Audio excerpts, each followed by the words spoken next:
अस्सलामु अलैकुम वरहमतुल्लाहि वबरकातुहू। अल्हम्दुलिल्लाहि रब्बिल आलमीन व बिही नस्तईन व सल्लल्लाहु वसल्लम अला नबिय्यिना मुहम्मद व अला आलिहि व सहबिहि वसल्लम तस्लीमन कसीरा व बअद। अऊज़ु बिल्लाहि मिनश शैतानिर रजीम। बिस्मिल्लाहिर रहमानिर रहीम। व मन यत्तक़िल्लाहा यजअल लहू मख़रजा व यरज़ुक़हू मिन हैथु ला यहतसिब। अल्लाह रब्बुल आलमीन की तारीफ़ व तौसीफ़ नबी अलैहिस्सलातु वस्सलाम के ऊपर दरूद व सलाम के बाद सूरह तलाक़ से दो आयतों के अलग अलग हिस्से आपके सामने पढ़े गए, जिसका मजमूई उन्वान इंशाअल्लाह जिस बात उन्वान पर हम गुफ्तगू करेंगे वह है अल्लाह रब्बुल आलमीन पर तवक्कुल और दुआ की कबूलियत का यकीन रखना। मौजूदा हालात या इससे पहले उमूमन लोगों की शिकायतें हुआ करती हैं, हालांकि मुनासिब और इजाज़त दुरुस्त नहीं है कि एक इंसान अल्लाह रब्बुल आलमीन की शिकायत करे और अल्लाह रब्बुल आलमीन की तरफ से कुछ होने वाली बातों के ताल्लुक से एक इंसान शिकवे शिकायत की जबान दराज करे। बाहरा देखा जाता है और अक्सर लोगों की तरफ से सुनने को मिलता है कि पता नहीं अल्लाह रब्बुल आलमीन तक हमारी बात पहुंच रही है या नहीं, नऊज़ु बिल्लाहि मिन ज़ालिक, कि तब से दुआ कर रहे हैं, दुआ कबूल ही नहीं हो रही है, ऐसा लग रहा है हमारी आवाज ऊपर पहुंच ही नहीं रही है।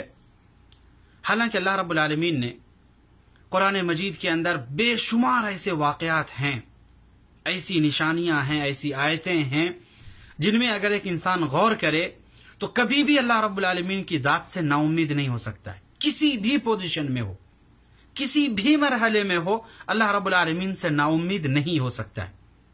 बेशुमार वाकयात हैं।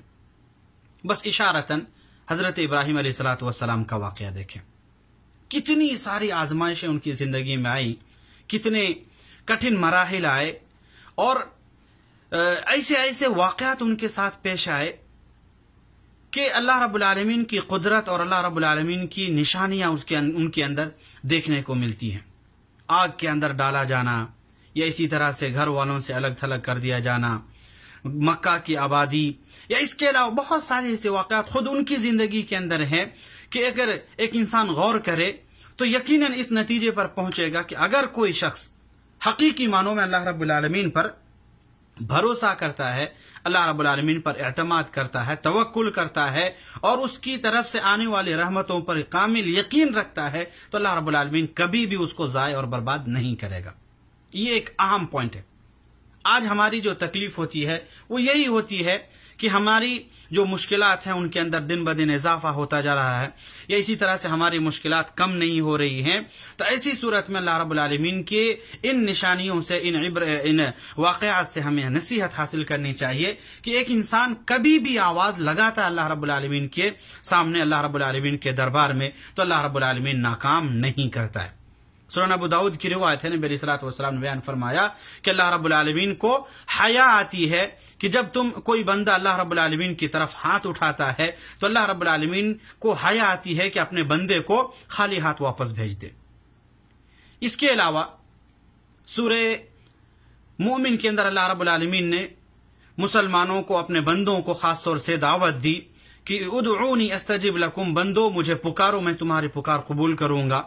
सूरह तलाक के अंदर जो मैंने आयत पढ़ी आपके सामने, वमन यत्तक़िल्लाह यजअल लहू मख़रजा, जो अल्लाह रब्बुल आलमीन से डरता है या अल्लाह रब्बुल आलमीन का तक़वा इख्तियार करता है, उस पर एतमाद करता है, यजअल लहू मख़रजा, उसके लिए हर मुश्किल से निकलने का रास्ता हमवार करता है, तो अल्लाह रब्बुल आलमीन उसे ऐसी जगह से रिस्क देता है जहां से उसको वहम गुमान भी नहीं होता, उसके ख्याल में भी नहीं होता। इसके अलावा हजरत ईसा अलैहिस्सलातु वस्सलाम की पैदाइश और विलादत का वाकया देखें। बीबी मरियम जिनके ऊपर अल्लाह रब्बुल आलमीन ने अपने खुसूसी रहम व करम किया और ईसा अलैहिस्सलातु वस्सलाम की विलादत बगैर बाप के की और अपनी कुदरत की निशानियों में से एक निशानी का इजहार किया। जब वो कौम के सामने आई तो अल्लाह रब्बुल आलमीन ने, चूंकि उनका एक एतमाद था, भरोसा था अल्लाह रब्बुल आलमीन की जात पर और अल्लाह रब्बुल आलमीन की रहमत और उसकी बरकत के ऊपर यकीन था उनको, लिहाजा जब कौम के सामने आई तो जैसे जैसे अल्लाह रब्बुल आलमीन का हुक्म था फ़अशारत इलैह, लोगों ने कहा कि ये कहां से आया।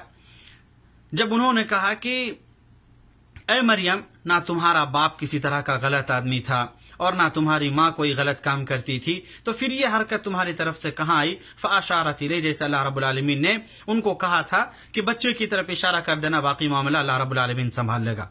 तो यकीनन जब बच्चे की तरफ इशारा किया तो लोगों ने एक गैर मानूस तरीके से उन लोगों ने एक इस्तेजाब, हैरत के अंदर अंदाज में पूछा कि एक हम बच्चे से कैसे बात कर सकते हैं, ये तो बात करने की उम्र नहीं है। अल्लाह रब्बुल आलमीन ने चूंकि एक वादा किया था कि हम तुम्हें किसी परेशानी के अंदर नहीं आने देंगे, लिहाजा अल्लाह रब्बुल आलमीन ने उनको वहां से निकाला। और बच्चा जो कि वो बोलने वाली उम्र नहीं है, लेकिन अल्लाह रब्बुल आलमीन ने कुव्वत गोयाई दी और बच्चों ने उनके सामने बात की कि इन्नी अब्दुल्लाह आतानी अल किताब व जअलनी नबिय्या, कि अल्लाह रब्बुल आलमीन मुझे नबी बनाएगा और मेरे वालिदा के लिए अल्लाह रब्बुल आलमीन मुझे नेक और सालेह बनाएगा। इसके अंदर भी यही निशानी है कि अगर कोई शख्स अल्लाह रब्बुल आलमीन पर भरोसा करता है तो ऐसे आदमी को अल्लाह रब्बुल आलमीन किसी भी तरह की कोई तकलीफ नहीं आने देता, और अगर कभी आती भी है तो अल्लाह रब्बुल आलमीन उससे निकलने का रास्ता पहले ही हमवार कर देता है। तो ये तवक्कुल की दरअसल हमारी कमी होती है, हमारा यकीन और अकीदे में कहीं ना कहीं कमजोरी आ जाती है अल्लाह रब्बुल आलमीन के ताल्लुक से। वरना अल्लाह रब्बुल आलमीन ने जहां उभारा है, अपने तरफ बुलाया भी है कि मांगने के लिए बंदों से मुखातिब भी हुआ है, तो ऐसी सूरत में अल्लाह रब्बुल आलमीन एक इंसान को नाकाम कर दे, ऐसा मुमकिन नहीं है। सही हदीस के अंदर नबी अलैहिस्सलातु वस्सलाम से मरवी है कि नबी अलैहिस्सलातु वस्सलाम ने फरमाया कि जब भी कोई इंसान दुआ करता है तो उसकी दुआ लामहला कबूल होती है। अब उसकी सूरतें मुख्तलिफ होती हैं, या तो जो चीज एक इंसान मांग रहा है फौरन उसे वो चीज दे दी जाए, या उसके बदले में कोई आने वाली बड़ी मुसीबत उससे हटा दी जाए, या फिर अल्लाह रब्बुल आलमीन उसे आखिरत के अंदर जखीरे के तौर पर महफूज कर दे। लेकिन दुआ बहरहाल रद्द नहीं होती है कि इंसान की दुआ हमेशा अल्लाह रब्बुल आलमीन की यहाँ काबिल कबूल होती है। साथ ही साथ एक चीज और हमें ध्यान रखनी चाहिए, जैसा कि सही मुस्लिम के अंदर नबी अलैहिस्सलातु वस्सलाम से मनकूल है कि अल्लाह के रसूल सल्लल्लाहु अलैहि वसल्लम ने बयान फरमाया कि कोई भी दुआ जब एक इंसान एक मुसलमान करता है तो उसकी दुआ रद्द नहीं होती है, उसकी दुआ लामहला कबूल होती है, इल्ला कि वो किसी गलत और किसी गुनाह के काम के लिए दुआ करे, या आदिबाज में आता है कि मालम यस्ताजिल, जब तक वो जल्दबाजी का मुजाहरा ना करे तब तक उससे दुआ कबूल हो जाती है। साहबा कराम ने पूछा कि मल इस्तेजाब या रसूलुल्लाह सल्लल्लाहु अलैहि वसल्लम, कि अल्लाह के रसूल सल्लल्लाहु अलैहि वसल्लम ये जल्दबाजी क्या है दुआ के अंदर, हम समझे नहीं।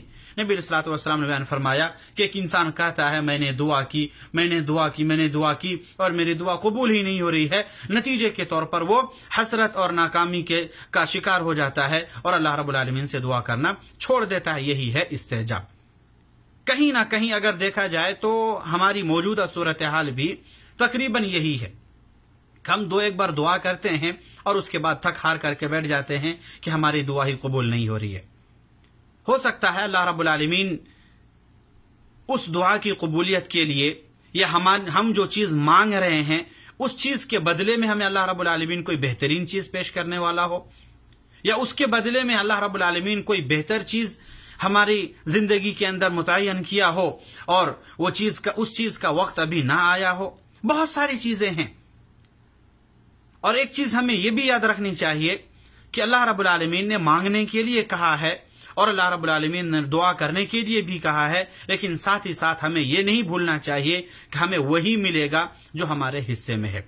लिहाजा मांगना हमारा हक है और अल्लाह रब्बुल आलमीन ने हमसे इस चीज का मुतालबा भी किया है कि तुम मांगो, मैं तुम्हें वो देने वाला हूं। लिहाजा एक इंसान कामिल यकीन के साथ अल्लाह रब्बुल आलमीन पर भरोसा रखे, एतमाद रखे, तवक्कुल रखे और उसके बाद अल्लाह रब्बुल आलमीन से अपनी जो जरूरतें हैं, अपनी हाजतें हैं, उनकी पूरी करने के लिए अल्लाह रब्बुल आलमीन से दरियाफ्त करे। लिहाजा एक इंसान को हर हाल में अल्लाह रब्बुल आलमीन पर मुकम्मल भरोसा होना चाहिए, चाहे मौजूदा हालात हों जहां एक इंसान तरह तरह की मुश्किलात के अंदर घिरा हुआ है और हर आए दिन कुछ न कुछ परेशानी इंसान की जिंदगी के अंदर आ रही है। लिहाजा इन हालात में बिलखुसूस दुआ का एहतमाम करना चाहिए और अल्लाह रब्बुल आलमीन पर कामिल यकीन रखना चाहिए कि अल्लाह रब्बुल आलमीन हमें से लासहारा या इसी तरह से बेसहारा नहीं छोड़ने वाला है। अल्लाह रब्बुल आलमीन हमारी हिफाजत करेगा, हमें इन मुश्किलात से निकलने के लिए हमारे लिए राहें हमवार करेगा और एक इंसान को भरोसा होना चाहिए। लिहाजा अल्लाह रब्बुल आलमीन से दुआ करें, अल्लाह रब्बुल आलमीन हम तमाम मुसलमानों को सही मानों में सही अकीदे के साथ तेरी तौहीद को समझने और तेरे ऊपर ईमान लाने और उसके बाद जो हमारी दुआएं हैं, हम अपने दुआओं के अंदर मुकम्मल एतमाद के साथ अल्लाह आलमीन हम तुझसे फरियाद करें, हमें इस बात की तौफीक अता फरमा। या अल्लाह आलमीन हमारी जो कोताहियां, हमारे कोताहियों को माफ़ फरमा, हमारे नेक अमाल को कबूल फरमा, रोज़ों की हिफाजत फरमा और उनकी हमारी तरफ से उनको कबूल फरमा। अल्लाह आलमीन जो हमारी गलतियां हैं, ख़ताएँ हैं, सरजद हुई हैं, मौला करीम उन ख़ताओं और लग़्ज़िशों को तू माफ़ फरमा, हमारे गुनाहों की मग़फ़िरत फरमा। हमारे लिए जो मुश्किलात हैं अल्लाह आलमीन इन मुश्किलात को आसान फरमा, इन मुश्किलात से निकलने के लिए हमारे लिए राह हमवार फरमा। तेरा वादा है तू ज़ाहिर नहीं करेगा। अल्लाह आलमीन हमारी हिफाजत फरमा, हमारे दीन की हिफाजत फरमा, हमारे ईमान और अकीदे की हिफाजत फरमा, हमारे जान, हमारे इज्जत आबरू, हमारे घर वालों की इज्जत व आबरू, तमाम मुसलमानों की इज्जत व आबरू की हिफाजत फरमा। या आलमीन जब तक हमें जिंदा रख, ईमान और इस्लाम के साथ जिंदा रख, और जब हमारा खात्मा हो तो खात्मा बिल खैर फरमा। आमीन। अक़ूलु क़ौली हाज़ा व अस्तग़फ़िरुल्लाह ली व लकुम व लिसाइरिल मुस्लिमीन वस्तग़फ़िरूहु मिन कुल्लि ज़ंब इन्नहु हुवल गफ़ूरुर रहीम। व सल्लल्लाहु अला नबिय्यिना मुहम्मद व अला आलिहि व सहबिहि अजमईन। अस्सलामु अलैकुम व रहमतुल्लाहि व बरकातुहू।